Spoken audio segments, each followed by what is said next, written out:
Hi everyone, this video is part one of a three-part series about the alchemical and metaphysical meanings hidden in the parable of Noah's Ark. So throughout history and across many different cultures worldwide, the story of the Great Flood appears repeatedly. Remarkably, no matter which version we encounter, the underlying moral remains consistent. Purification. All these flood stories describe a world rife with widespread corruption, violence, and moral decay, ultimately leading to purification from wickedness. On a deeper, more symbolic level, these stories reflect an internal process, what we might call an inner anointing or a spiritual cleansing. It's the purification of our mind, body, soul, and spirit that happens in tandem with outer realities. Let's begin with Genesis chapter 6, verse 5, which states, "And God saw that the wickedness of man was great in the earth, and that every imagination of the thoughts of his heart was only evil continually."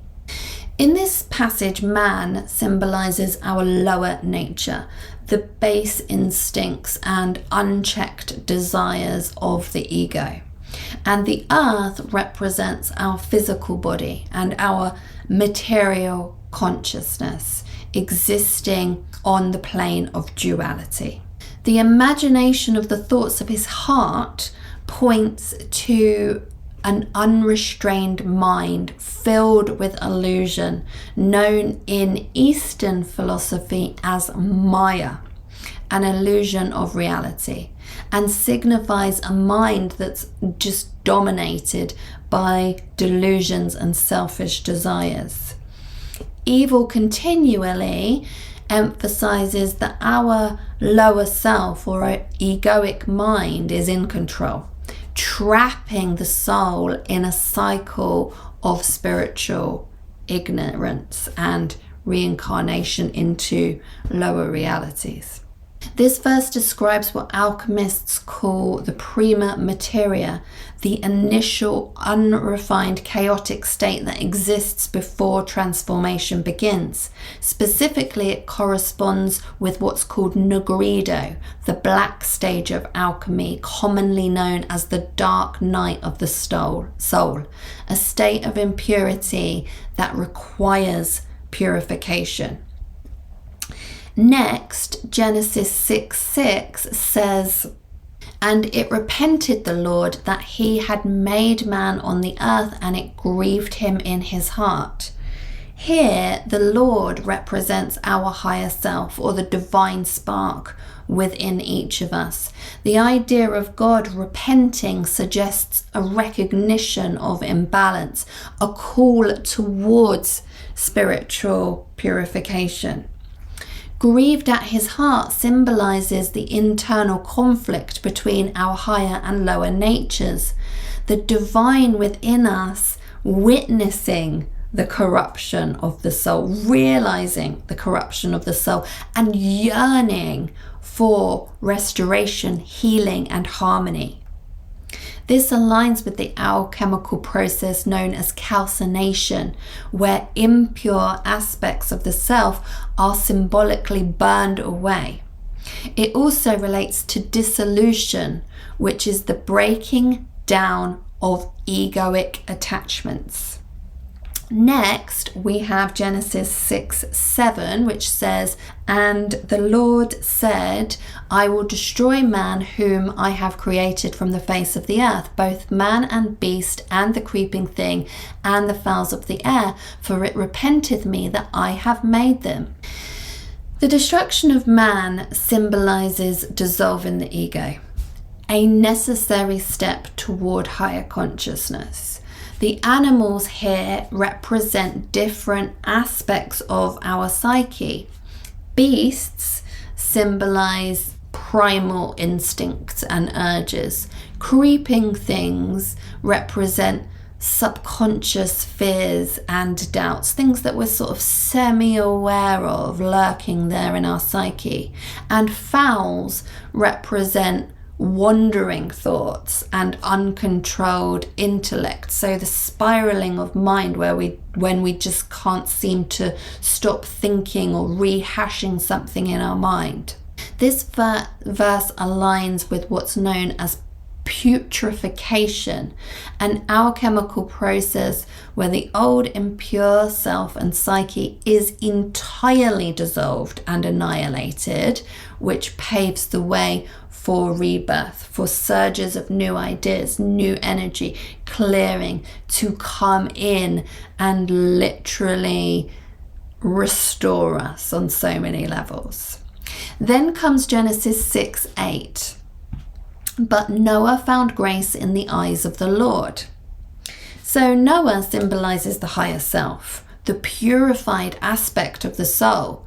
Grace signifies divine guidance, the inner spiritual light that guides us as seekers out of darkness. And this represents the beginning of our spiritual rebirth, which marks the moment when we start ascending and we find spiritual guidance and we start to follow those little breadcrumbs and insights and intuitions that come into mind. In the ancient Hindu version of the flood story, Vavasvata Manu is the righteous individual chosen by the divine to survive a great flood meant to purify humanity. So Vavasvatu is basically the Indian Noah, and it's said that Manu is guided to safety by Lord Vishnu, who appears in the form of a fish, Matsya, the first avatar of Vishnu.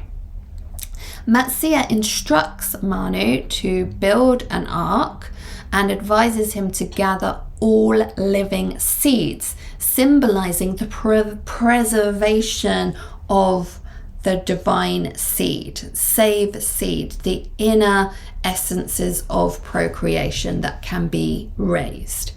Vavasvatu Manu's ark is said to come to rest on the peak of Mount Meru. Now this is really significant because Mount Meru is the sacred cosmic mountain which secretly depicts the spine of the body in Hinduism, Jainism and Buddhic cosmologies.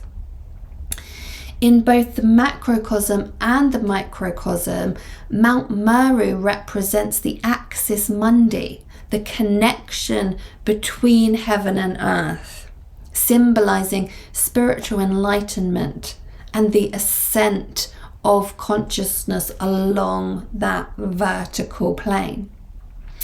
It's interesting that Lord Vishnu appears in the form of a fish, since Noah's name in Hebrew can also be equated with fish, which are usually a symbol for divine life force energy.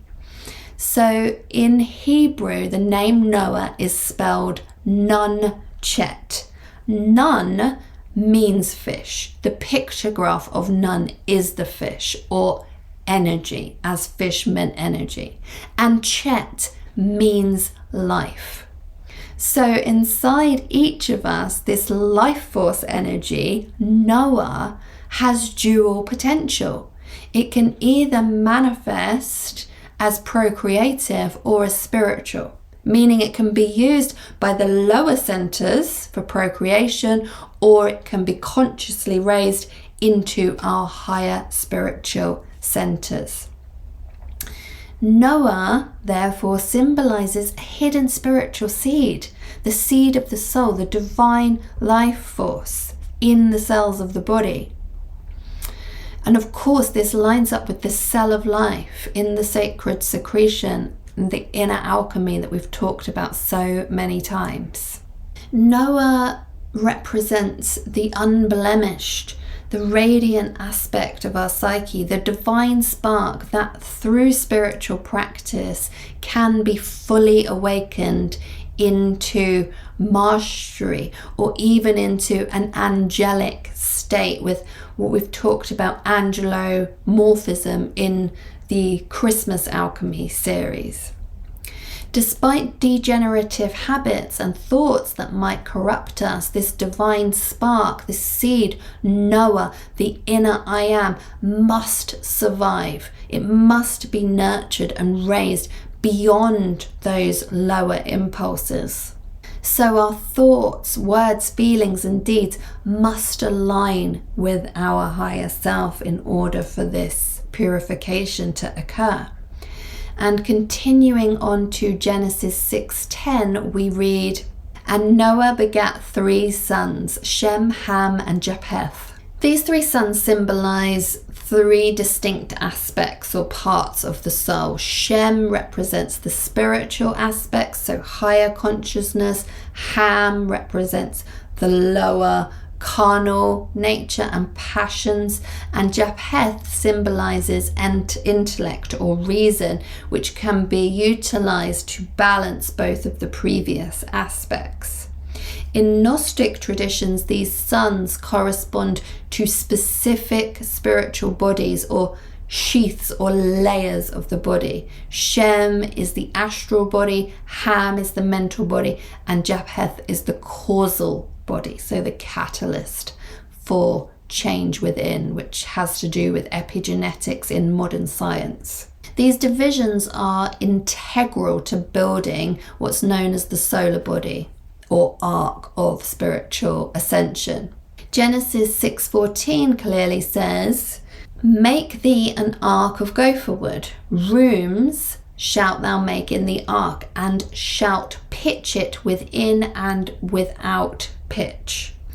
So the ark is an ancient symbol of inner refuge, the vessel containing the soul.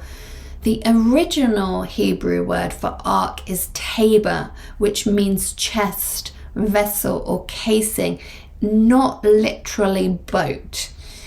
Even the Ark of the Covenant was a secret chest or a sacred container rather than an actual ship. But of course, because these vessels exist in the waters of the body, I believe that's where the boat illustration may have arisen from. The ark symbolizes a key concept known as the great arcanum, the secret science of spiritual transformation. Ancient religious teachings highlight the body as a sacred temple. As we read in 1 Corinthians 6:19, "Know ye not that your body is the temple of the Holy Spirit which is in you, which ye have of God, and ye are not your own." And George W. Carey further clarifies this symbolism, saying, "The ark or boat symbolizes the seed or fish born in the solar plexus, carried upward through the regenerative process to the pineal gland." Then we have the phrase gopher wood, which translates as sulphurous tree, which evokes imagery similar to Moses's burning bush, symbolizing the fiery spiritual nature of the nervous system, the tree of life in our bodies. Pitch is a type of sealant, an oil or varnish, which can be likened to the Christ oil and biochemicals of enlightenment that make the ark or body invincible to worldly corruption. The pitch sealing the ark, therefore, symbolizes resilience, protecting our inner light from corruption, aligning with the Hermetic axiom, "as within, so without." And as Proverbs 4:23 advises, above all else, guard your heart, for everything flows from it. So we need this sealing, the inner and the outer, not accepting and taking on board everything that we see or feel from the world around us. And a closer look at the Hebrew word for pitch reveals 3 letters. Kaf, which is equal to number 20, symbolizing the hand, which represents our actions. Peh, which has the value of 80, symbolises the mouth. So it's connected with our breath, with speech, and the power of creation through our words and sounds. And finally, Resh, which has the value 200, symbolises the head, which represents divine consciousness and initiation through our thoughts. So we have our hand, our mouth, and our thoughts. And when combined, 20 plus 80 plus 200, it equals 300. In Hebrew mysticism, the number 300 signifies spiritual completion, divine protection, and the purification achieved through fire and water that we've also spoken about in other videos. Thus, this word pitch and this sealant substance symbolically instructs us that good thoughts, head, good words, mouth, and good deeds, hands, collectively seal and protect our soul's advancement, guiding us towards spiritual wholeness and completion. Then we come to the size and dimensions of the ark. So Genesis 6:15 says, "The length of the ark shall be 300 cubits, the breadth of it 50 cubits, and the height of it 30 cubits." 300 represents spiritual completion, as we've just seen. It also represents the letter Shin, which is associated with the creative fire of life, inherent within every atom. And the number 50 represents transformation. It also represents the letter Nun that we saw earlier, means fish, and it's associated with life force, the generative seed that leads to the second birth, to spiritual rebirth. And number 30 represents divine realization, and it also represents the letter Lamed, which is the staff, the rod or the sword of power, which symbolizes the spinal cord which carries the flood water. So again, all these hidden keys point to the seed of life within us as an ark on the internal waters or vital fluids of the body. Further descriptions of the ark include it having a window at the top. So the window would signify the third eye and spiritual vision. Scripture describes cubits from above, and this is a nod to divine wisdom descending into consciousness, the teacher arriving. Adding a cubit to your stature means adding light to your solar body, remineralizing the solar body, making it the vehicle of ascension, the ark, ascending the lower world and reality, and therefore being able to take your ark to the new world, to new strands of reality where your life is actually completely different to what you might be existing in right now.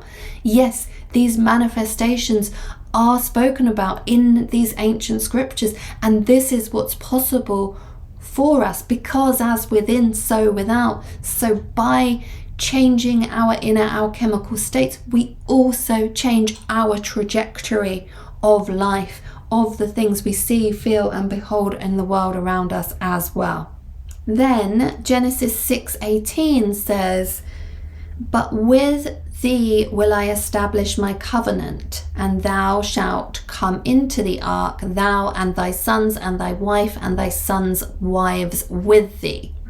So in Kabbalah, a covenant represents an initiation into a higher spiritual path. The sons and wives on the ark show the unification of male and female principles. In alchemy, this represents the sacred marriage, the alchemical wedding, the hieros gamos, the balance of opposites, solar and lunar, sulfur and mercury, pineal and pituitary chemicals, electricity and magnetism, fluid and fire, etc. Soma and Agni.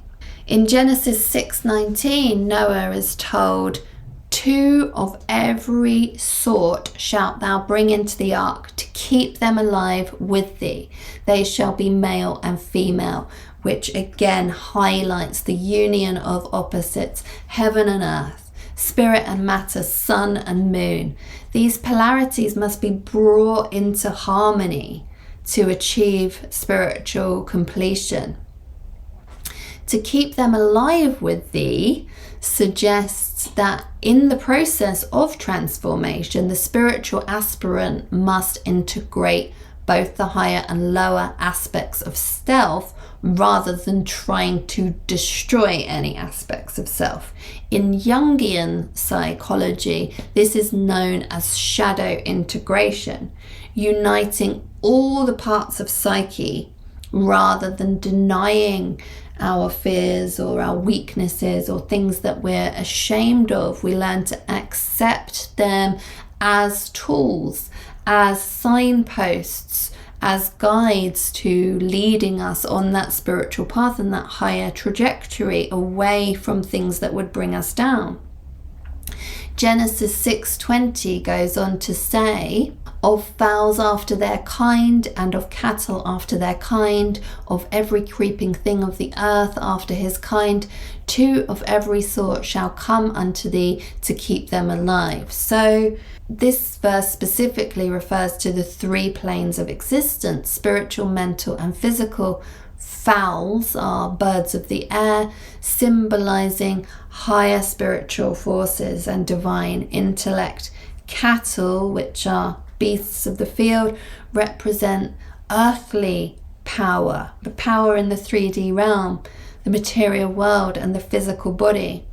And creeping things, as we've said before, represent our subconscious mind, so instincts and desires, things that we're not fully aware of yet within ourselves.